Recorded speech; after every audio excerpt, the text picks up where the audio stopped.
Tuhan bermurah hati kepada kita semua dengan cara menyembunyikan pohon kehidupan itu, dan Allah menempatkan malaikat penjaga di sekelilingnya, agar tidak ada yang secara tidak sengaja tersandung dan memakannya. Karena, kenapa saudara? Coba kita pikirkan. Kita tidak ingin hidup selamanya dalam tubuh yang tercemar dengan dosa ini. Saudara pendengar, bersama dengan saya Oti Priambodo dalam program Jalan 66. Sebuah program di mana kita mempelajari Alkitab pasal demi pasal. Pada program terakhir kita mendengar tentang kejatuhan manusia di Taman Eden pada kitab Kejadian pasal yang ketiga. Adam dan Hawa tidak menyadari apa yang mereka lakukan saat mereka menolak perintah Tuhan yang jelas dan mendengarkan ular tua yang licik, si iblis. Namun hari ini kita akan mempelajari konsekuensi dari dosa yang dijelaskan pada bab yang ketiga. Dosa itu seperti pasir hisap. Awalnya tampak tidak berbahaya, tetapi begitu kakimu tersangkut, ia dapat menelanmu hidup-hidup. Tetapi jika taman kehidupanmu tidak lagi berbunga, dan yang kau temukan hanyalah duri, masih ada harapan. Mari, Pak Yohanes akan menyampaikan tema perjamuan konsekuensi. Shalom, sahabat yang setia mengikuti program Jalan 66. Kita telah mendengarkan dalam pelajaran kita sebelumnya, bagaimana Adam dan Hawa melanggar perintah Tuhan untuk tidak memakan buah dari pohon pengetahuan tentang yang baik dan yang jahat. Dan seperti yang selalu terjadi juga pada dosa, hal itu mendatangkan banyak resiko, dampak yang tidak kita inginkan. Tentunya masih ingat ya, kisah bagaimana mereka melawan perintah Tuhan. Tetapi saudara, syukurlah ada solusinya.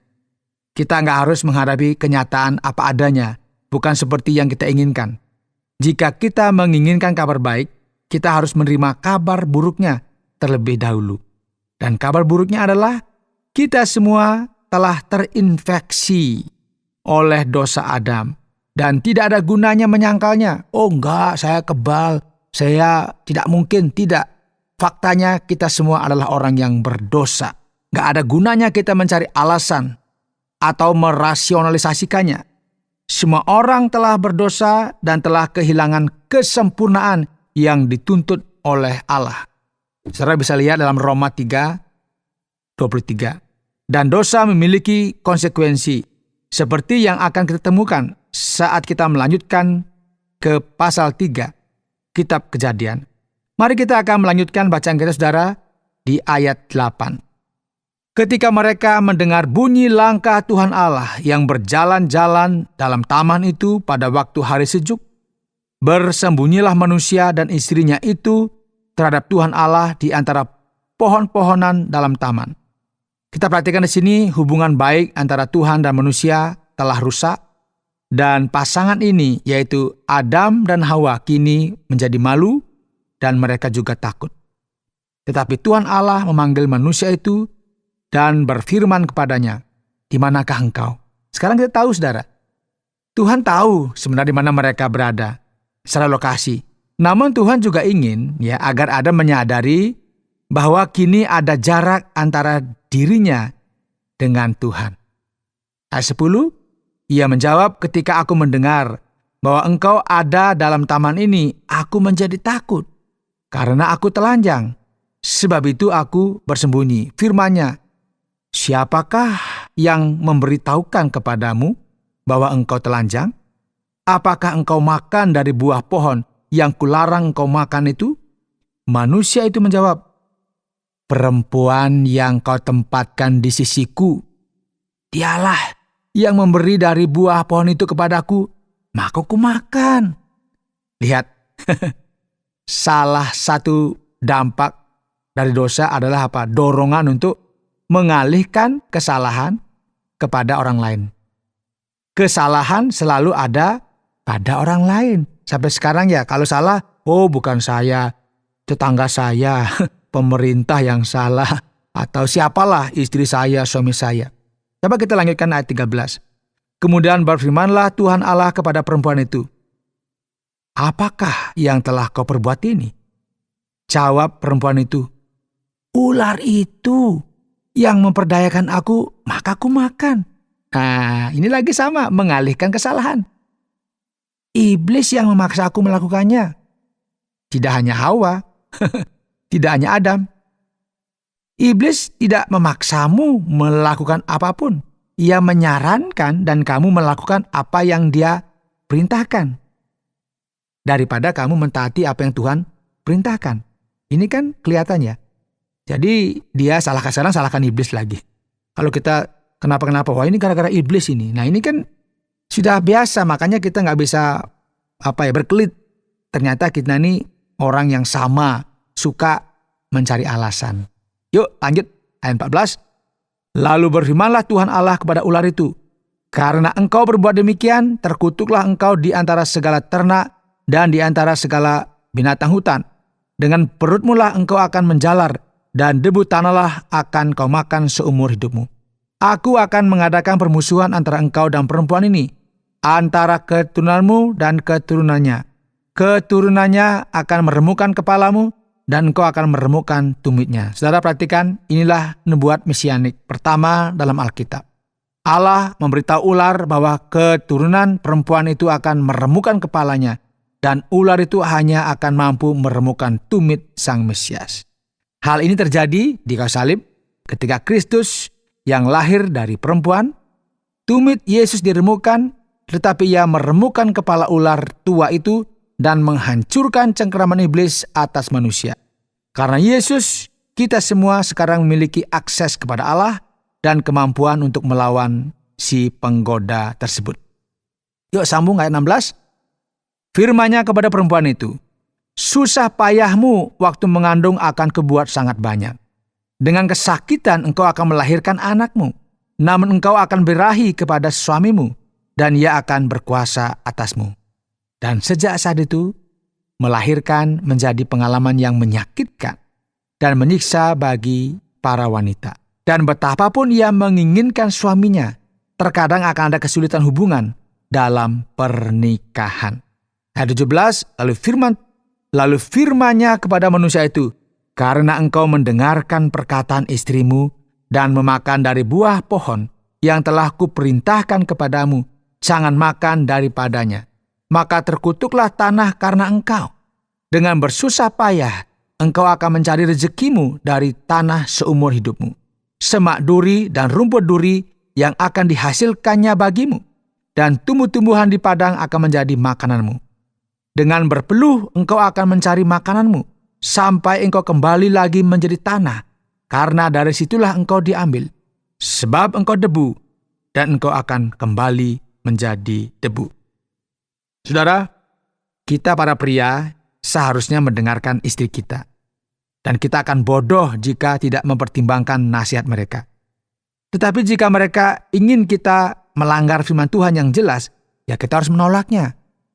Dan peristiwa ketidaktaatan di Taman Eden ini, saudara, membawa banyak konsekuensi yang tidak diinginkan. Tidak hanya bagi mereka sendiri, tetapi juga bagi umat manusia setelah mereka. Perselisihan rumah tangga, kerja keras yang menguras keringat, banting tulang, tanah yang rusak, tidak subur, tanah tidak akan menghasilkan panen seperti dulu. Ini semua dampak, resiko daripada dosa itu sendiri. Mari perhatikan ayat 20. Manusia itu memberi nama Hawa kepada istrinya, sebab dialah yang menjadi ibu semua yang hidup. Dan Tuhan Allah membuat pakaian dari kulit binatang untuk manusia dan untuk istrinya itu, lalu mengenakannya kepada mereka. Saudara, Adam dan Hawa telah membuat pakaian untuk diri mereka sendiri, masih ingat dari daun apa? Daun ara. Tetapi Allah yang mengetahui bahwa dosa telah menyebabkan rasa malu dan hina bagi Adam dan Hawa, menunjukkan kasih karunia dan pemeliharaannya dengan membuatkan mereka pakaian dari kulit binatang. Perhatikan, agar mereka bisa berpakaian, seekor binatang harus mati. Dan di sini kita melihat prinsip bahwa darah perlu ditumpahkan sebagai penebusan dosa. Jadi bahkan di awal kitab Kejadian, saudara, kita melihat bayangan kedatangan Mesias. Pada waktunya yang akan datang, dia menumpahkan darahnya untuk dosa-dosa seluruh umat manusia. Ayat 22, berfirmanlah Tuhan Allah, sesungguhnya manusia itu telah menjadi seperti salah satu dari kita, tahu tentang yang baik dan yang jahat. Maka sekarang jangan sampai ia mengulurkan tangannya dan mengambil pula dari buah pohon kehidupan itu dan memakannya, sehingga ia hidup untuk selama-lamanya. Lalu Tuhan Allah mengusir dia dari Taman Eden, supaya ia mengusahakan tanah dari mana ia diambil. Lalu ia menghalau manusia itu, dan di sebelah timur Taman Eden ditempatkannya beberapa kerub dengan pedang yang bernyala-nyala dan menyamar-nyamar untuk menjaga jalan ke pohon kehidupan. Anda sedang mendengarkan Jalan 66 dalam rangkaian pembahasan Kitab Kejadian pasal yang ketiga, bagian yang kedua, yang telah dijelaskan oleh Pak Yohanes dengan tema Perjamuan Konsekuensi. Baik, saat ini kita akan masuk pada pembelajaran dari Kitab Kejadian pasal yang ketiga, pada bagian yang kedua. Saya akan melanjutkan di bagian tanya-jawab untuk mengajukan pertanyaan. Dan pertanyaannya yang saya sampaikan kepada Pak Yohanes adalah, mengapa Tuhan mengusir Adam dan Hawa dari Taman Eden? Apakah ini hukuman? Ya, ini pertanyaan yang masuk akal ya. Mengapa Tuhan mengusir Adam dan Hawa dari Taman Eden? Mengapa? Apakah ini hukuman? Ini pertanyaan. Sebenarnya tidak ya. Sebenarnya apa yang Tuhan lakukan adalah tindakan belas kasihan Tuhan. Kita ingat, di taman itu juga ada pohon kehidupan yang memberikan keabadian. Jadi, Allah mengusir Adam dan Hawa dari Taman Eden untuk melindungi mereka agar suatu hari nanti tidak memakan buah dari pohon kehidupan dan hidup selamanya dalam tubuh yang terkutuk oleh dosa. Dan Tuhan bermurah hati kepada kita juga dengan menyembunyikan pohon kehidupan itu dan menempatkan malaikat penjaga di sekelilingnya agar tidak ada yang secara tidak sengaja tersandung dan memakannya. Karena coba kita pikirkan, kita tidak ingin hidup selamanya dalam tubuh yang tercemar oleh dosa ini. Dosa menyebabkan proses penuaan dimulai. Proses itu nggak langsung terlihat. Tetapi pelan tapi pasti, tubuh Adam dan Hawa akan mulai memburuk dan mereka akan mati. Dan kita juga alami seperti itu, bukan? Kita biasanya masih umur-umur 17, masih kulitnya masih kenceng, wajah masih kinclong, tapi lama-kelamaan mulai keriput. Nah, itu bukti bahwa kita akan mengalami proses penuaan dan akhirnya kita akan mati.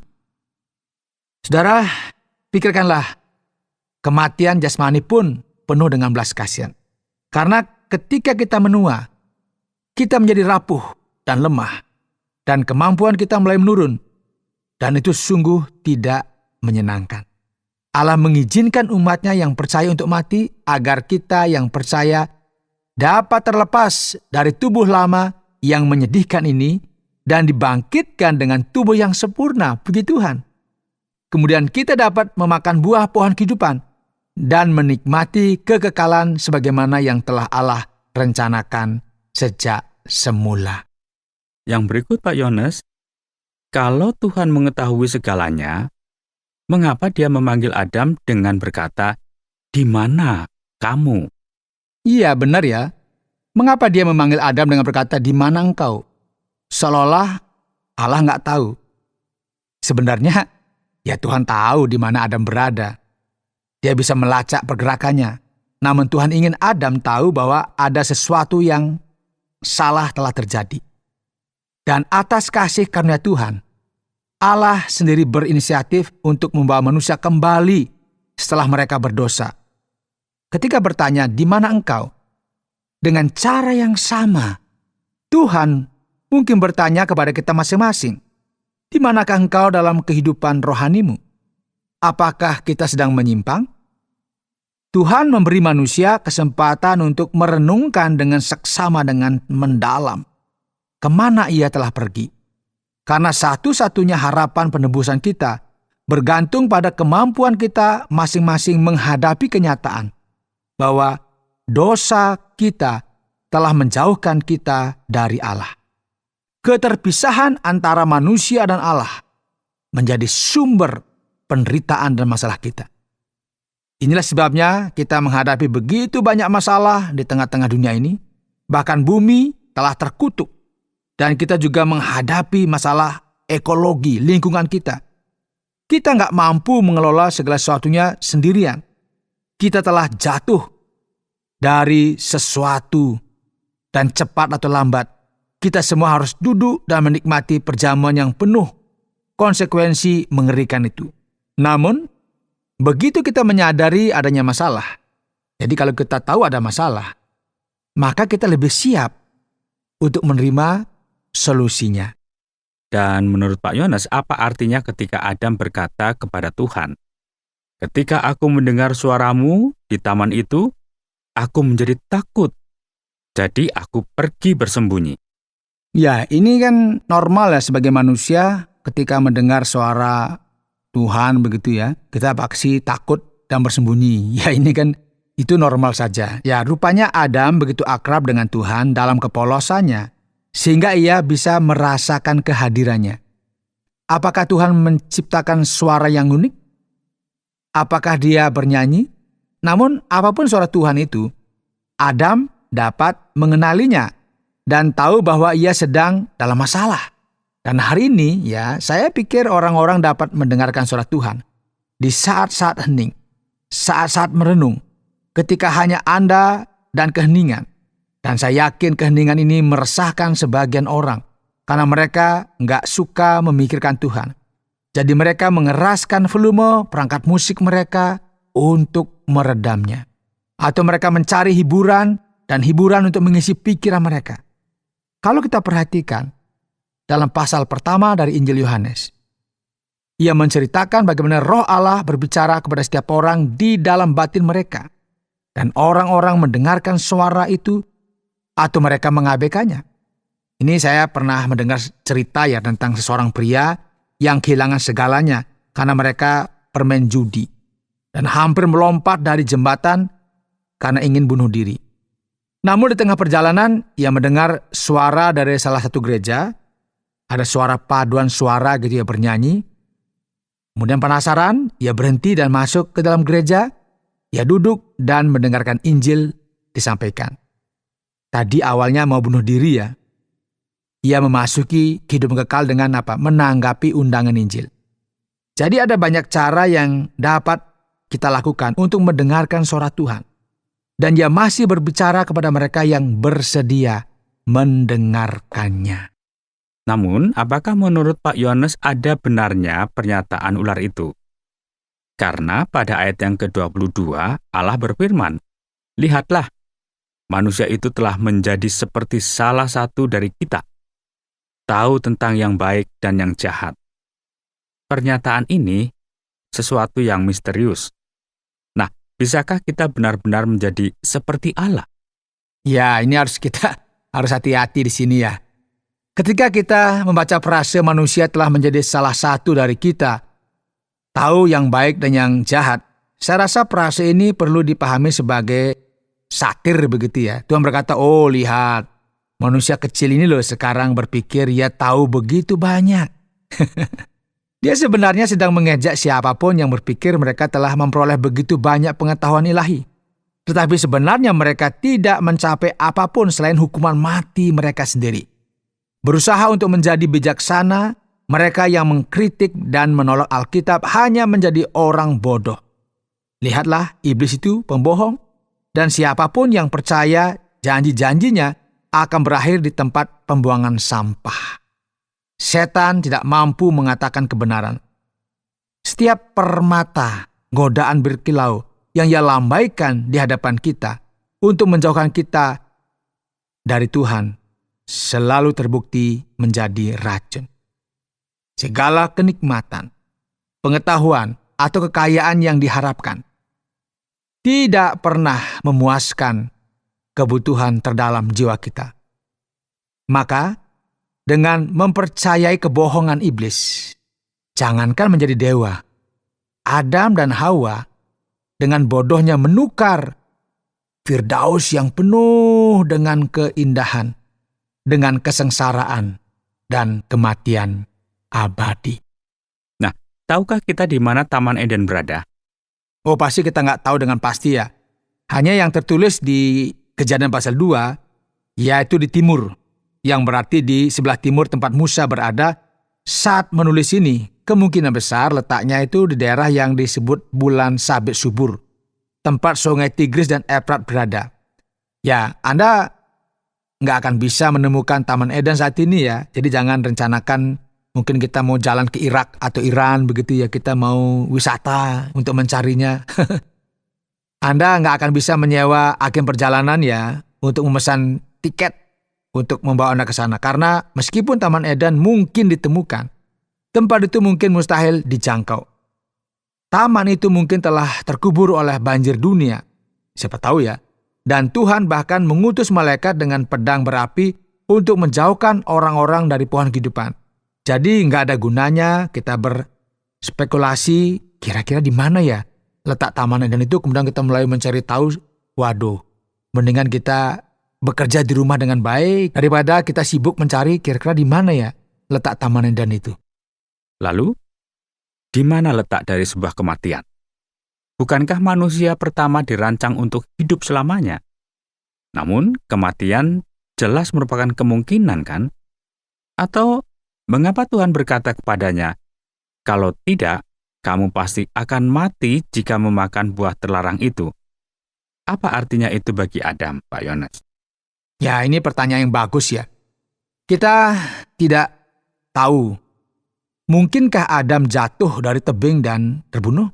Mungkinkah dia terkena serangan jantung? Tetapi ingat, konsep kematian sebenarnya adalah konsep perpisahan. Dan ketika Tuhan memperingatkan Adam bahwa dia akan mati jika memakan buah itu berarti akan ada perpisahan. Dia akan terputus dari keintiman yang dia miliki dengan Tuhan di Taman Eden. Dan kematian itu mungkin dimulai pada tingkat spiritual, tetapi pada akhirnya akan terwujud juga pada tingkatan fisik kita. Nah, sayangnya Adam mengalaminya dengan cara yang sulit. Ia memakan buah itu dan memisahkan diri dari Tuhan pada saat itu. Ia mati secara rohani yang menyebabkan kematiannya sendiri 930 tahun kemudian. Itu secara fisik. Namun meskipun Tuhan tidak turun tangan dan menghentikan manusia dari dosa, ia telah bekerja menembus ruang dan waktu sejak saat itu untuk mewujudkan pemulihan total atas segala sesuatu. Dalam kegenapan waktu, Kristus datang sebagai Allah manusia yang sempurna. Mati di kayu salib, menebus dosa kita, bangkit dari kematian, dan kembali ke sorga, menantikan penggenapan segala sesuatu. Kita menemukan dalam kitab Wahyu, Yerusalem baru turun dari sorga, dan sungai kehidupan mengalir darinya, dan kita akan melihat pohon kehidupan itu kembali. Dan mereka yang melalui iman kepada Kristus diizinkan untuk mengambil bagian dari sorga. Dan bumi yang dipulihkan itu akan memiliki akses kepada pohon kehidupan itu. Dan akan bebas menikmati kekekalan dengan kualitas hidup yang tidak pernah diimpikan oleh siapapun. Inilah hidup yang kekal bersama dengan Allah. Firdaus akan diperoleh kembali. Ya, mungkin itu salah satu hal yang belum pernah terjadi sebelumnya, tetapi mungkin saja terjadi. Seperti hujan yang belum pernah terjadi sebelumnya. Iya, atau bahkan dosa ya. Dosa belum pernah terjadi dalam umat manusia sebelum Hawa dicobai dan ditipu. Anda benar ya. Itu salah satu potensinya. Dosa belum pernah terjadi sebelumnya, tetapi bisa dan memang terjadi. Kematian belum pernah terjadi sebelumnya, tetapi bisa dan memang terjadi. Dan Anda benar. Hujan belum pernah turun sebelum banjir Nuh, tapi bisa dan memang terjadi. Ada banyak hal yang belum pernah dilakukan Allah sebelumnya, tetapi Ia bisa. Yesus tidak pernah datang kembali untuk kedua kalinya, tetapi Ia bisa. Kapan saja dan Ia akan datang. Jadi jangan berpikir bahwa nggak mungkin. Semuanya bisa terjadi. Baik, saya mulai melihat kesatuan firman Tuhan dari Kejadian sampai Wahyu. Karena kita melihat rencana Tuhan yang dimulai pada saat penciptaan dan dirampungkan dalam kitab terakhir. Ya, itu benar sekali ya. Kitab Kejadian menyajikan sejarah manusia sejak kejatuhan di Taman Eden. Dan seluruh Alkitab mencatat rencana Allah termasuk penebusan hingga akhir yang bahagia dan sempurna itu kita lihat dalam kitab Wahyu. Luar biasa, menakjubkan. Lalu bagaimana kita merangkum apa yang telah kita pelajari ketika kita belajar dalam kitab Kejadian bab yang ketiga ini? Baik Pak Oti, tema kita adalah perjamuan konsekuensi. Adam dan Hawa belajar dengan susah payah untuk tidak mendengarkan dusta iblis. Karena itu hanya akan membawa perpisahan, kesulitan, dan kesengsaraan. Dan bukan hanya Adam dan Hawa yang menikmati perjamuan konsekuensi itu. Semua orang setelah mereka, kita semua menanggung natur dosa yang dimulai dengan pelanggaran orang tua pertama kita. Dosa bukanlah urusan pribadi. Ketika kita berdosa, bukan hanya kita yang terdampak, melainkan semua orang di sekitar kita. Jika kamu berdosa, itu bukan hanya masalahmu, melainkan masalahku juga. Tidak ada manusia yang hidup sendiri. Kita saling terhubung, dan kita dalam arti yang sesungguhnya harus menjadi penjaga bagi saudara kita. Jika kita melihat seseorang terjebak dalam kesalahan, kita harus berusaha membantunya kembali ke jalan yang benar. Inilah salah satu alasan gereja. Kita bekerja dalam komunitas, di bawah naungan Kristus dan firman Tuhan, dan kita hendaknya saling memperhatikan baik satu sama lainnya maupun diri kita sendiri.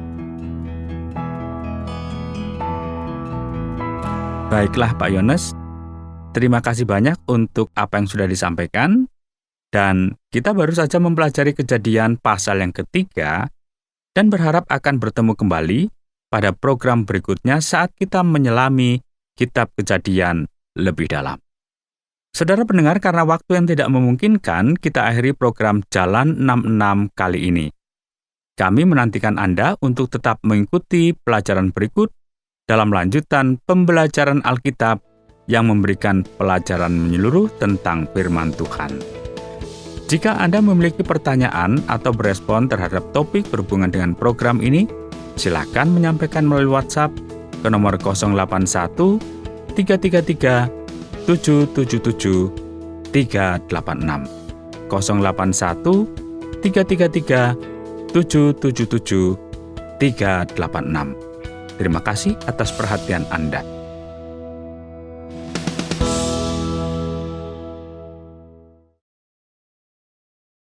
Terima kasih Anda sudah mengikuti program kami. Jika Anda diberkati, jangan lupa like, komen, dan share supaya Anda tidak ketinggalan setiap program terbaru kami. Jangan lupa juga untuk subscribe channelnya dan nyalakan loncengnya.